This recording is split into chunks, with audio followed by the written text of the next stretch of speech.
Better? That's pretty good. Hi class. I was just gonna do a video, a blog to talk about the skill that I wanted to share with you guys. Now mine came from when I was 8 years old. I was at my parents' company picnic and they had a magician there. And he started juggling. Well, as a young 8-year-old, I was captivated. And I stayed until after the show, and he showed me a little bit of tips and tricks on how to get better at juggling. So what he had me start with was 2, but for my demonstration for you guys, I was even going to take it a step back and start with 1. So there's 2 parts of juggling, and that is the throwing and the catching. So first, you got to get comfortable with tossing it back and forth.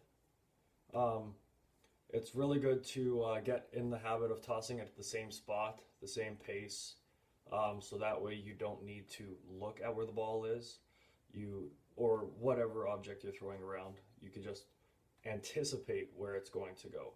When you get comfortable with throwing that back and forth, I'd ask you guys to incorporate a second one, and then it would just be a 1, 2, catch, catch.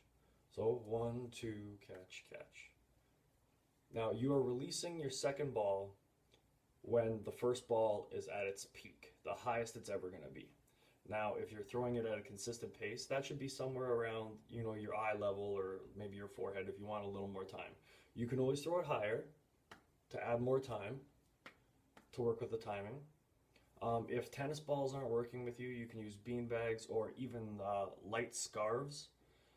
They give you more time to practice the throwing. I'm on tennis balls for the demonstration purposes because that's what I'm comfortable with. So yeah, I would just work with this for a while until you're comfortable with that. And this is where I would talk about my skill. I'm not very good at juggling. It's something I have picked up. I've continued to work at it. It's about practice. But resilience. You need to just keep trying, keep practicing, and that's how any skill and talent gets on. So after the 1, 2, it'd be just repeat. So by the time that ball's coming back, you're releasing that third one. So it looks like this.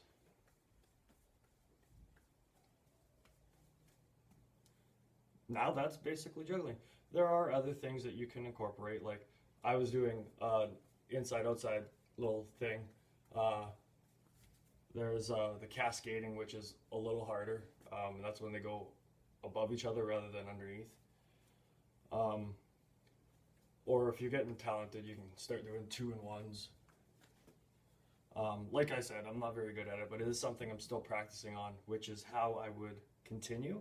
And that is just to get comfortable with it, juggle it every day, and just keep working at it. Thanks, class. I hope you guys had fun.